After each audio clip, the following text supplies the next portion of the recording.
We go now to Ecuador. President Daniel Noboa called for a march for peace and security last Thursday. The president's participation in this protest has generated reactions of rejection as analysts, political and social sectors reiterated that his government has failed to provide a peaceful life in the country. Details with our colleague Gabriela Mena. Daniel Noboa's government has become the focus of criticism and questioning in light of the laws it promotes and the actions it takes, the most recent being a march for peace and security, which is being questioned for multiple reasons. According to analysts, Noboa is calling for a mobilization in an attempt to shift responsibility away from himself, since the state is responsible for providing security. It is a disclaimer of responsibility for what the government has to provide, that is to say, the slogan of the march that took place in Quito and Guayaquil was, "Ecuador for peace with justice," but in reality, it is exactly the same government of Daniel Noboa that must provide justice and peace. Daniel Noboa is a figure and a politician who has clearly broken with the Ecuadorian political manual. Politically, many things that are happening in Ecuador are not right.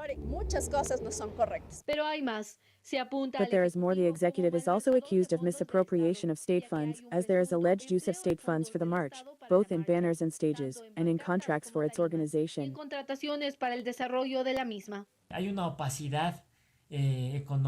There is economic opacity surrounding the protests. The protests are free of charge.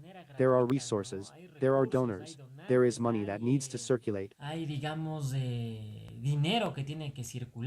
However, it is illogical to think that the entire state apparatus is not involved in this.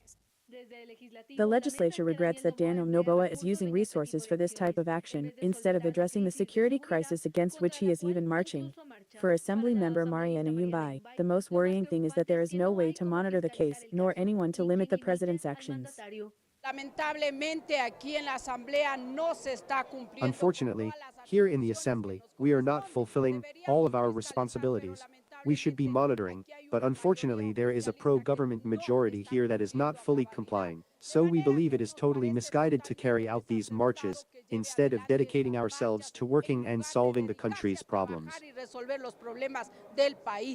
For analyst Alfredo Espinoza, we are experiencing a multiple crisis scenario at the hands of a government that seeks to camouflage its difficulties with controversial marches and strives to position its narratives, generating public discussion around what it creates.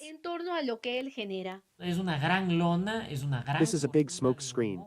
This is a big smoke screen that covers up other types of problems that occur daily in Ecuador, and that do generate discontent among citizens. I am referring to the crisis in the healthcare system, both in social security and public health. However, the government maintains that its actions are appropriate. Meanwhile, various social groups have announced that they will respond by organizing a large-scale protest against the government in the coming weeks.